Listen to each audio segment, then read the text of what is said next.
जय श्री राम भक्तों। हर हर महादेव। जय माता भवानी। आप सभी का हमारे इस आध्यात्मिक परिवार में हृदय से स्वागत है। आज हम फिर से गोस्वामी तुलसीदास जी द्वारा रचित श्री रामचरितमानस की इस पावन कथा यात्रा को आगे बढ़ाने जा रहे हैं। पिछले प्रसंग में हमने देखा कि तारकासुर नाम के शक्तिशाली असुर ने देवताओं और समस्त लोकों में भय और अशांति फैला दी थी। देवताओं ने उससे युद्ध किया, लेकिन बार बार पराजित हुए। अंततः सभी देवता अपनी पीड़ा लेकर ब्रह्मा जी के पास पहुंचे। ब्रह्मा जी ने देवताओं को एक ऐसी बात बताई जिसे सुनकर उनके सामने आशा की एक किरण तो दिखाई दी, लेकिन उसके साथ एक बड़ी चुनौती भी खड़ी हो गई। ब्रह्मा जी ने बताया कि तारकासुर का अंत भगवान शिव के पुत्र के हाथों ही संभव होगा। लेकिन भक्तों, यहाँ एक बड़ा प्रश्न सामने आता है। जब भगवान शिव स्वयं संसार के मोह से दूर वैराग्य में लीन हैं, तो उनका विवाह कैसे होगा? और जिस माता पार्वती ने वर्षों तक भगवान शिव को पाने के लिए कठिन तपस्या की है, क्या अब उनकी वही तपस्या देवताओं के लिए भी कल्याण का कारण बनेगी? क्या माता पार्वती और भगवान शिव का मिलन केवल दो आत्माओं का मिलन है, या इसके पीछे पूरे देव समाज और संसार के कल्याण की कोई बड़ी योजना छिपी हुई है? आज के दोहा 82 से 83 के प्रसंग में कथा इसी रहस्य की ओर आगे बढ़ेगी। और हमेशा की तरह हम केवल पाठ सुनकर आगे नहीं बढ़ेंगे। हम हर दोहे और चौपाई को एक एक मुखड़े के बाद सरल अर्थ के साथ समझेंगे, फिर उसे कथा के रूप में जानेंगे और अंत में यह भी समझेंगे कि इस प्रसंग से हमारे जीवन को क्या सीख मिलती है। क्योंकि कभी कभी हमारे जीवन में जो घटना हमें केवल एक व्यक्तिगत परीक्षा लगती है, उसके पीछे भी ईश्वर की कोई बहुत बड़ी योजना हो सकती है। तो वीडियो को अंत तक जरूर सुनिएगा, क्योंकि आगे की कथा माता पार्वती की तपस्या, भगवान शिव और देवताओं के संकट तीनों एक दूसरे से जुड़ने वाले हैं। तो आइए प्रभु श्री राम का स्मरण करें, भगवान भोलेनाथ और माता भवानी को प्रणाम करें और श्रद्धा के साथ शुरू करते हैं श्री रामचरितमानस के दोहा 82 से 83 तक का पाठ, सरल अर्थ और उससे मिलने वाली जीवन की अमूल्य सीख। बोलिए सियावर रामचंद्र की जय, उमापति महादेव की जय, पवन सुत हनुमान की जय, गोस्वामी तुलसीदास की जय। मोर कहा सुनी करहूं उपाय, होई ईश्वर करिहि सहाय।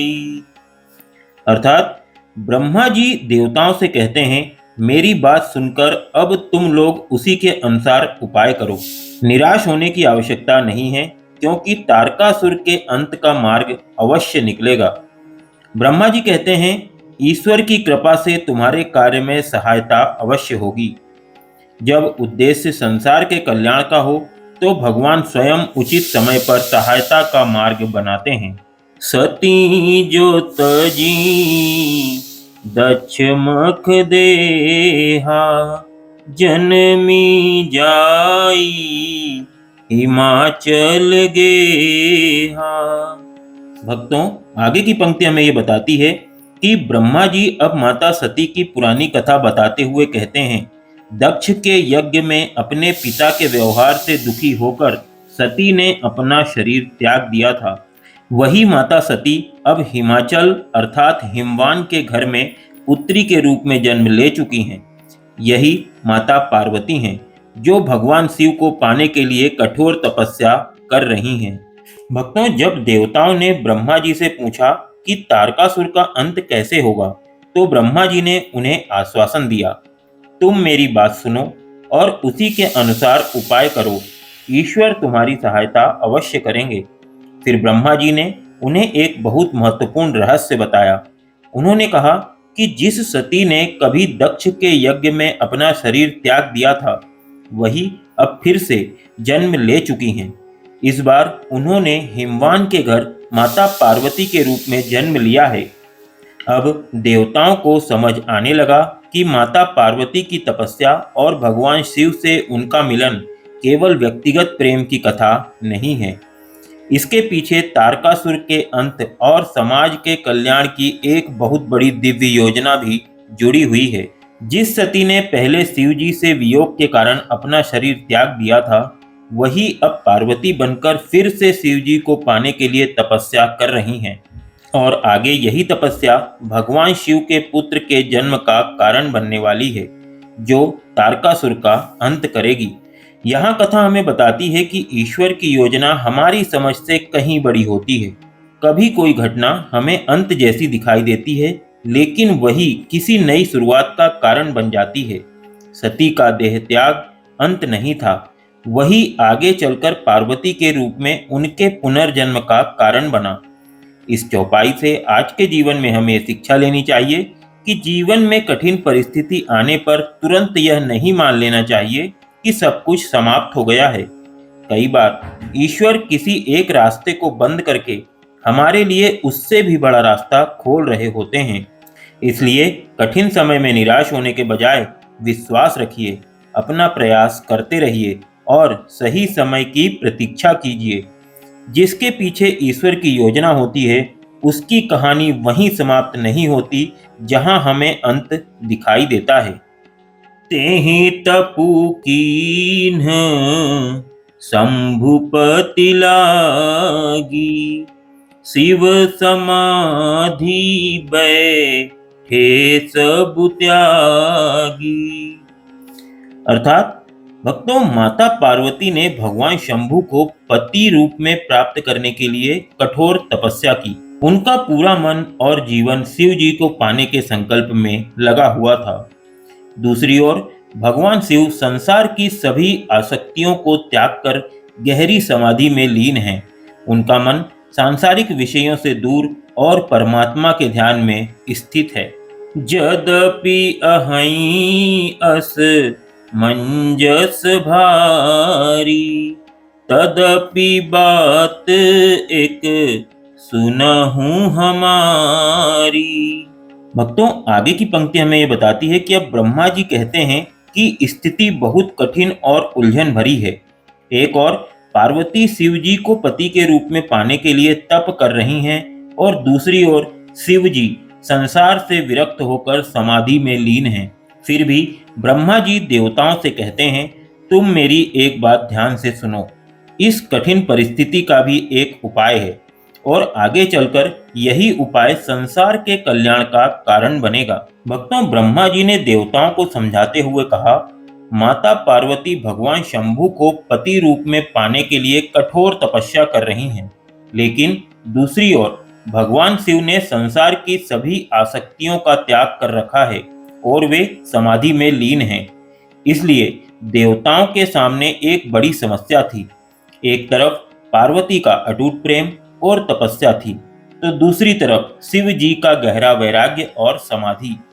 ऐसे में दोनों का मिलन कैसे होगा? ब्रह्मा जी ने कहा, स्थिति भले ही कठिन दिखाई दे रही हो, लेकिन तुम मेरी एक बात सुनो।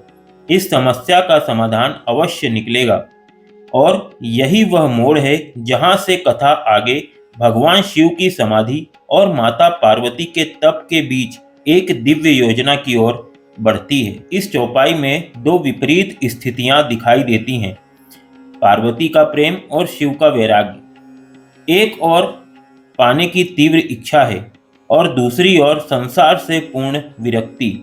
लेकिन जब उद्देश्य पवित्र हो और समय उचित हो, तो ईश्वर की व्यवस्था असंभव दिखाई देने वाली परिस्थितियों को भी संभव बना देती है। इस चौपाई से आज के जीवन में हमें यह सीख लेना चाहिए कि कई बार जीवन में हमें लगता है कि हमारी इच्छा और परिस्थितियां बिल्कुल विपरीत दिशा में जा रही हैं। ऐसे समय में तुरंत निराश नहीं होना चाहिए। कठिन परिस्थिति का अर्थ यह नहीं कि रास्ता बंद हो गया है। धैर्य रखिए, सही प्रयास करते रहिए और विश्वास बनाए रखिए, क्योंकि कई बार समाधान उस समय दिखाई नहीं देता, लेकिन उसकी तैयारी पर्दे के पीछे चल रही होती है। जहां सच्चा संकल्प और ईश्वर पर विश्वास होता है, वहां असंभव भी संभव होने का मार्ग खोज लेता है। पठवहु कामू जाई शिव पाही, करे छो भूषण कर मन माही। अर्थात भक्तों, ब्रह्मा जी देवताओं से कहते हैं, कामदेव को भगवान शिव के पास भेजो ताकि उनकी समाधि भंग हो और उनके मन में संसार तथा विवाह के प्रति भाव उत्पन्न हो। कामदेव अपने प्रभाव से भगवान शिव के मन में प्रेम और आकर्षण का भाव उत्पन्न करने का प्रयास करें, जिससे उनकी गहरी समाधि टूट सके। तब हम जाई शिवहि सिर नाई, करवाऊ बी बाहुबरियाई। भक्तों, आगे की पंक्ति हमें बताती है कि ब्रह्मा जी कहते हैं, जब भगवान शिव की समाधि भंग हो जाए और उनका मन विवाह के लिए तैयार हो, तब हम स्वयं उनके पास जाकर उन्हें प्रणाम करेंगे। इसके बाद हम उचित रीति से भगवान शिव और माता पार्वती के विवाह की व्यवस्था करेंगे, जिससे देवताओं का उद्देश्य भी पूरा होगा और आगे तारकासुर के अंत का मार्ग भी खुलेगा। भक्तों, ब्रह्मा जी ने देवताओं की समस्या का उपाय सोच लिया। उन्होंने कहा, भगवान शिव इस समय गहरी समाधि में लीन हैं। जब तक उनकी समाधि नहीं टूटेगी, विवाह की बात आगे नहीं बढ़ सकती। इसलिए कामदेव को भगवान शिव के पास भेजना ही होगा। कामदेव अपने प्रभाव से शिव जी के मन में प्रेम और आकर्षण का भाव जगाने का प्रयास करेंगे। इसके बाद ब्रह्मा जी और देवता भगवान शिव के पास जाकर उन्हें प्रणाम करेंगे और शिव पार्वती के विवाह का मार्ग प्रशस्त करेंगे। लेकिन भक्तों, यहाँ कथा एक बहुत महत्वपूर्ण मोड़ पर पहुँचती है, क्योंकि भगवान शिव कोई साधारण योगी नहीं हैं। वे महायोगी और समाधिस्थ देव हैं। तो क्या कामदेव वास्तव में उनकी समाधि भंग कर पाएंगे? क्या भगवान शिव कामदेव के प्रभाव में आएंगे, या फिर कामदेव को अपनी इस कोशिश की कोई बहुत बड़ी कीमत चुकानी पड़ेगी? यही आगे की कथा का अत्यंत रोचक प्रसंग है। यहाँ एक बात समझने योग्य है, देवताओं का उद्देश्य केवल शिव जी का विवाह कराना नहीं था। इसके पीछे संसार को तारकासुर के अत्याचार से मुक्त कराने की बड़ी आवश्यकता थी। अर्थात कभी कभी किसी घटना के पीछे दिखाई देने वाले कारण से कहीं बड़ा उद्देश्य छिपा होता है। इस चौपाई से आज के जीवन में हमें शिक्षा लेनी चाहिए कि बड़ी समस्या के समाधान के लिए सही समय पर सही उपाय करना आवश्यक है, लेकिन साथ ही किसी उद्देश्य को पूरा करने के लिए किया गया प्रयास कितना भी महत्वपूर्ण क्यों ना हो, उसके परिणामों को समझना भी जरूरी है। बुद्धि, धैर्य और सही उद्देश्य, इन तीनों के साथ किया गया प्रयास ही सार्थक होता है। एहि विधि भले ही देवहित होई, मत अति नीक कहीं सब कोई। अर्थात देवताओं ने सोचा कि इसी उपाय से देवताओं का कल्याण होगा और तारकासुर के संकट का समाधान निकल सकेगा। सभी देवताओं को यह उपाय बहुत अच्छा और उचित लगा। सबने ब्रह्मा जी की योजना का समर्थन किया। अस्तुति सूरन की नियति हेतु, प्रगटेऊ विषम बान झस केतु। भक्तों, आगे की पंक्ति हमें यह बताती है कि देवताओं ने बड़े प्रेम और श्रद्धा से कामदेव की स्तुति की और उनसे अपनी सहायता करने की प्रार्थना की। देवताओं की स्तुति से कामदेव प्रकट हुए। उनके हाथ में प्रेम और आकर्षण के प्रभाव वाले अद्भुत बाण थे और वे अत्यंत तेजस्वी रूप में सामने आए। भक्तों, ब्रह्मा जी ने जब देवताओं के सामने यह उपाय रखा कि कामदेव को भगवान शिव के पास भेजा जाए, तो सभी देवताओं ने विचार किया। उन्हें लगा कि यही उपाय इस समय सबसे उचित है। सभी ने ब्रह्मा जी की बात स्वीकार की और कामदेव की स्तुति करने लगे। देवताओं ने कामदेव से प्रार्थना की, हे कामदेव, अब आपको ही हमारी सहायता करनी होगी। भगवान शिव गहरी समाधि में हैं। हमें उनके मन में प्रेम का भाव जगाना है ताकि शिव और पार्वती का विवाह का मार्ग खुल सके। देवताओं की प्रार्थना सुनकर कामदेव प्रकट हुए। वे अपने दिव्य धनुष बाण के साथ तैयार थे। अब उनके सामने एक बहुत बड़ी चुनौती थी। इन बाणों का प्रभाव संसार के सामान्य मनुष्यों पर तो पड़ सकता था, लेकिन क्या ये बाण स्वयं महायोगी भगवान शिव की समाधि को भंग कर पाएंगे? यहीं से कथा का अगला प्रसंग अत्यंत रोचक होने वाला है। यहाँ देवताओं की चिंता भी दिखाई देती है और उनकी आशा भी। भक्तों, उन्हें लगता है कि कामदेव ही शिव जी की समाधि भंग करने का उपाय बन सकते हैं, लेकिन वे भूल जाते हैं कि जिसके सामने संसार का आकर्षण भी फीका पड़ जाए, उस महायोगी को सांसारिक मोह से विचलित करना आसान नहीं है। इस चौपाई से आज के जीवन में हमें शिक्षा लेनी चाहिए कि किसी भी कार्य की योजना बनाते समय केवल अपनी शक्ति को देखकर उत्साहित नहीं होना चाहिए। सामने वाली परिस्थिति और उसके परिणामों को भी समझना चाहिए। और सबसे बड़ी बात, जिस शक्ति पर हमें बहुत भरोसा होता है, वह भी हर परिस्थिति में सफल हो यह जरूरी नहीं। इसलिए प्रयास जरूर करें, लेकिन परिणाम को लेकर अहंकार नहीं, विनम्रता और विवेक बनाए रखें। सुरन कही निज विपति सब, सुनी मन कीन्ह विचार रामा। भक्तों, देवताओं ने कामदेव को अपनी सारी विपत्ति और तारकासुर के अत्याचार की पूरी बात बताई। कामदेव ने उनकी बात ध्यान से सुनी और फिर मन में विचार करने लगे कि अब क्या करना उचित होगा। शंभु विरोध न कुशल मोहि, पिहसी कहेऊं अस मार सिया रामा। भक्तों, आगे की पंक्ति हमें बताती है कि कामदेव जानते थे कि भगवान शिव का विरोध करना उनके लिए बिल्कुल भी कल्याणकारी नहीं है। फिर भी देवताओं की सहायता करना आवश्यक था, इसलिए उन्होंने मुस्कुराते हुए कहा कि मैं इस कार्य के लिए प्रयास करूंगा, चाहे परिणाम जो भी हो। भक्तों, जब कामदेव देवताओं के सामने आए तो देवताओं ने उन्हें अपनी पूरी परेशानी सुनाई। उन्होंने बताया, तारकासुर के अत्याचार से हम सब दुखी हैं। उसे केवल भगवान शिव के पुत्र द्वारा ही पराजित किया जा सकता है, लेकिन शिव जी गहरी समाधि में हैं, इसलिए आपको उनकी समाधि भंग करके उनके मन में प्रेम का भाव जगाना होगा, जिससे शिव पार्वती के विवाह का मार्ग खुल सके। कामदेव ने देवताओं की पूरी बात सुनी, लेकिन उनके मन में एक चिंता पैदा हो गई। वे जानते थे कि भगवान शिव कोई साधारण देव नहीं है। उनकी समाधि भंग करने का प्रयास करना स्वयं अपने लिए संकट को बुलाना था।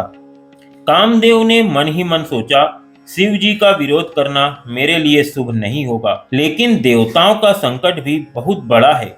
यदि मैं सहायता नहीं करूंगा तो तारकासुर का अत्याचार कैसे समाप्त होगा। फिर उन्होंने मुस्कुराते हुए देवताओं की सहायता करने का निर्णय लिया। अब कामदेव भगवान शिव की समाधि भंग करने के लिए तैयार हो गए और यहीं से कथा एक ऐसे प्रसंग की ओर बढ़ती है जहां कामदेव का सामना स्वयं महायोगी भगवान शिव से होने वाला है। कामदेव जानते थे कि सामने बहुत बड़ा संकट है, फिर भी उन्होंने देवताओं की सहायता करने का निर्णय लिया। यहाँ कर्तव्य और अपने स्वार्थ के बीच का अंतर दिखाई देता है। वे अपने संभावित नुकसान को जानते हुए भी संसार के कल्याण के लिए आगे बढ़े। इस दोहे से आज के जीवन में हमें शिक्षा लेनी चाहिए कि जीवन में कई बार हमें ऐसा काम करना पड़ता है जिसमें कठिनाई या जोखिम दिखाई देता है। ऐसे समय में केवल अपने स्वार्थ के बारे में नहीं, बल्कि उस कार्य के उद्देश्य और उससे होने वाले व्यापक लाभ के बारे में सोचना चाहिए। लेकिन साथ ही जोखिम उठाने से पहले विवेक से विचार करना भी जरूरी है। सच्चा साहस वही है जिसमें खतरे का ज्ञान होते हुए भी सही उद्देश्य के लिए आगे बढ़ने का हौसला हो। मंगल भवन अमंगल हारी, द्रवहु सुदशरथ अजिर बिहारी। दीन दयाल बिरद संभारी। हरहु नाथ मम संकट भारी। अब कछु नाथ न चाहिए मोरे। दीन दयाल अनुग्रह तोरे। जेहि विधि नाथ हुई हित मोरा। करहु सो बेगी दास मैं तोरा। करहु सो बेगी दास मैं तोरा। भक्तों, आज के वीडियो के दोहे और चौपाइयों का पाठ यहीं समाप्त होता है। यदि वीडियो पसंद आया हो तो वीडियो को लाइक और चैनल को सब्सक्राइब जरूर करें। आगे की कहानी, दोहे, चौपाई का पाठ, उनका अर्थ और जीवन उपयोगी सीख के साथ मिलते हैं अगले वीडियो में। तब तक के लिए सभी भक्तों को जय श्री राम।